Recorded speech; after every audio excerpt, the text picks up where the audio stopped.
2020 যেটো Pramod Bodo BTR agreement কৰি আহিলে BTCৰ শাসনভাৰ ল'বৰ কাৰণে এই BTR এগ্ৰিমেণ্টৰ পিছত যেটো ৰাজনৈতিক প্ৰেক্ষাপট হৈছিল তেওঁৰ চলাহী কথাত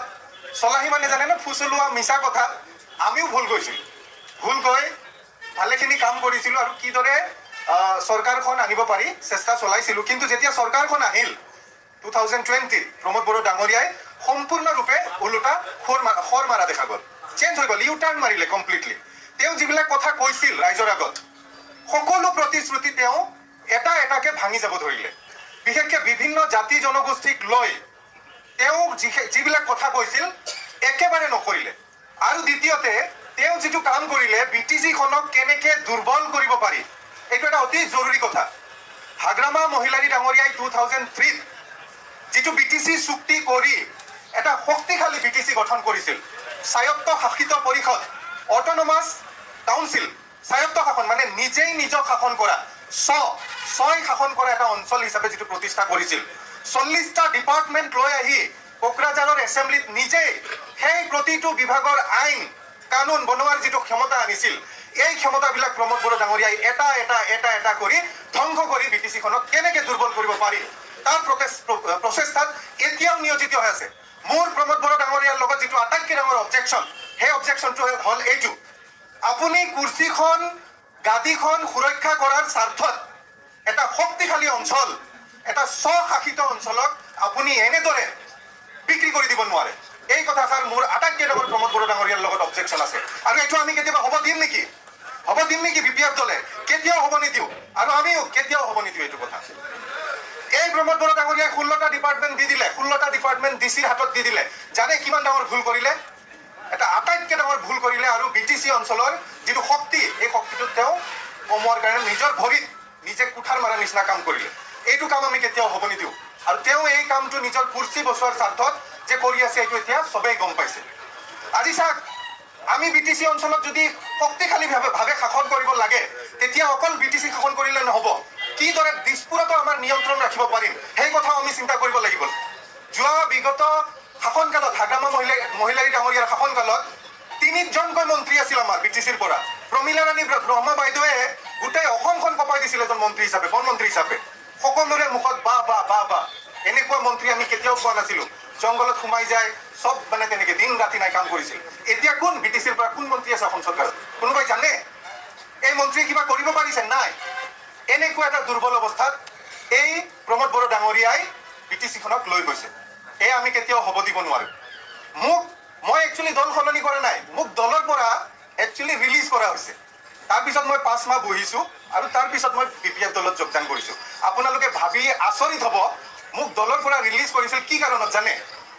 ছেপ্টেম্বৰ মাহত প্ৰমোদ বড়ো ডাঙৰীয়াই হঠাধুল বজোৱা প্ৰমোদ বড়ো ডাঙৰীয়াই ছেপ্টেম্বৰ মাহত ভৈৰৱকুণ্ডত 10 লাখ গছ পুলি ৰোৱাৰ পৰিকল্পনা কৰিছে মই ফেচবুকত এটা পোষ্ট দিছিলোঁ যে ছেপ্টেম্বৰ মাহত অসমত গছ পুলি নলগায় এইখিনি সময়ত যদি গছ পুলি লগায় ড্ৰাই ছিজনত তাকো আকৌ ভৈৰৱকুণ্ডত ধনশিৰি নদীৰ পাৰত য'ত বালিচহীয়া মাটি তাতে কিবা গছ পুলি ডাঙৰ হ'ব নেকি বা প্ৰগ্ৰেমটো ছাকচেছফুল হ'ব নেকি এনেকুৱা এটা পোষ্ট দিয়াৰ কাৰণে সেইখিনি সত্য কথা কোৱাৰ কাৰণে প্ৰমোদ বড়ো ডাঙৰীয়াই মোক দলৰ পৰা ৰিজাইন কৰি দিছিল আৰু সম্পূৰ্ণৰূপে কনষ্টিটিউশ্যন ভায়োলেট কৰি দলৰ যিটো সংবিধান আছে সংবিধানৰ নীতি নিয়ম ভায়োলেট কৰি মোক দলৰ পৰা বহিষ্কাৰ কৰিছিল এয়ে হ'ল প্ৰমোদ বড়ো ডাঙৰীয়াৰ লগত থাকি যদি কোনোবাই সত্য কথা কয় আমাৰ জিতেন্দ্ৰহঁতে গম পাব ভালকে আৰু এতিয়াও UPPL দলত যিসকল কৰ্মকৰ্তা আছে তেওঁলোকে মনে আছে বহুতেই জইন কৰিব খুজি আছে আপোনালোকে তেওঁলোকক বহুত বেছি নাৰ্ভাছ কৰি নিদিব সব মাথা বেয়া হৈ আছে সবৰে অত্যন্ত অশান্তিত আছে প্ৰমোদ বড়ো ডাঙৰীয়াই শান্তিৰ কথা কৈ আছে শান্তি এইটো এটা মিছা কথা আজিৰ তাৰিখত BTCৰ নাগৰিক আটাইতকৈ বেছি অশান্তিত আছে গতিকে UPPL দলৰ কৰ্মকৰ্তাসকল মানসিকভাৱে বহুত ভাগৰুৱা হৈ আছে তেওঁলোকক আপোনালোকে মৰম কৰি ফেলে পাৰে যদি বুজাওক তেওঁলোক অট'মেটিক BPF দলত আহি যাব তো এই সত্য কথাষাৰ কোৱাৰ কাৰণে প্ৰমোদ বড়ো ডাঙৰীয়াই মোক দলৰ পৰা উলিয়াই দিছে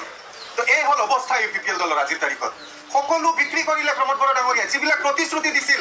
মহিলাসকলক কৈছিল 75,000 টকাকে দিম বুলি কৈছিল দিব পৰা নাই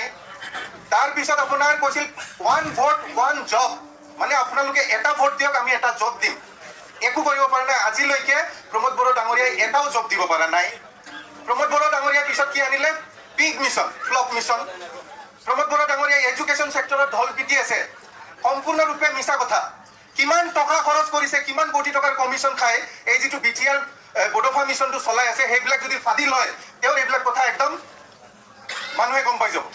তাৰপিছত প্ৰমোদ বৰা ডাঙৰীয়াই আৰু যিটো কাম কৰিলে কি বুলি কয় আপোনাৰ এই গডছ মিছন কিবা মিছন এই মিছনবিলাক আনি আছে এতিয়া কি ছুপাৰ হেৰি নলেজ ফেষ্টিভেল এইবিলাক পাতি পাতি কোটি কোটি টকা শেষ কৰিছে বিটিচিৰ কণ্ট্ৰেক্টৰসকলক ধ্বংস কৰি দিয়া হৈছে যদি বিটিচি অঞ্চলৰ কণ্ট্ৰেক্টৰে নাথাকে তেতিয়াহ'লে বিটিচি অঞ্চলৰ যিটো অৰ্থনীতি চলিব কেনেকৈ আজি প্ৰমোদ বৰা ডাঙৰীয়াই গণতন্ত্ৰৰ কথা কয় গণতন্ত্ৰত হাগ্ৰামা মহিলাৰী ডাঙৰীয়াই যোৱা 17 বছৰত যিটো বিটিচিৰ যিটো মিডিল ক্লাছ মধ্যবিত্ত শ্ৰেণীৰ যিটো সৃষ্টি কৰিলে এইটো প্ৰমোদ বৰা ডাঙৰীয়াৰ দ্বাৰা কেতিয়াও সম্ভৱ নহয় আজিৰ তাৰিখত বিটিচিৰ মিডিল ক্লাছবিলাক নোহোৱা হৈ গৈ আছে মধ্যবিত্ত শ্ৰেণী যি শ্ৰেণী নোহোৱাকৈ সমাজ এখন আগুৱাই যাব নোৱাৰে এনেকুৱা কাম কাজবিলাক প্ৰমোদ বৰা ডাঙৰীয়াই কৰিছে গতিকে আজি আমি দীঘলীয়া ভাষণ ৰখাটো উচিত নহ'ব খুব চমুকে আপোনালোকৰ আগত আজি পৰিচিত হ'ল আপোনালোকৰ লগ পাই থাকিম আপোনালোকে আমাক নতুন কৰ্মকৰ্তা হিচাপে সহযোগ কৰিব আৰু সহযোগত আমি যিখিনি ছাপোৰ্ট পাম নিশ্চয় আমি খুব ভালকৈ এই দলত কাম কাজ কৰিব পাৰিম আৰু এটা কি বুলি কয় তেনেকুৱা মানসিকতাই লৈ আজি কাম কৰিবলৈ আহিছোঁ আপোনালোকে আশীৰ্বাদ কৰিব আৰু সকলোৰে যিখিনি আমাৰ দলৰ মুৰব্বীসকল আছে বহুত পুৰণা অভিজ্ঞতাপুষ্ট ব্যক্তিসকল আছে তেওঁলোকৰ আশীৰ্বাদ বিচাৰি আৰু লগতে এইখিনি কথা কৈয়ে মই মোৰ চমু ভাষণ বক্তব্য সামৰণি মাৰিছোঁ ধন্যবাদ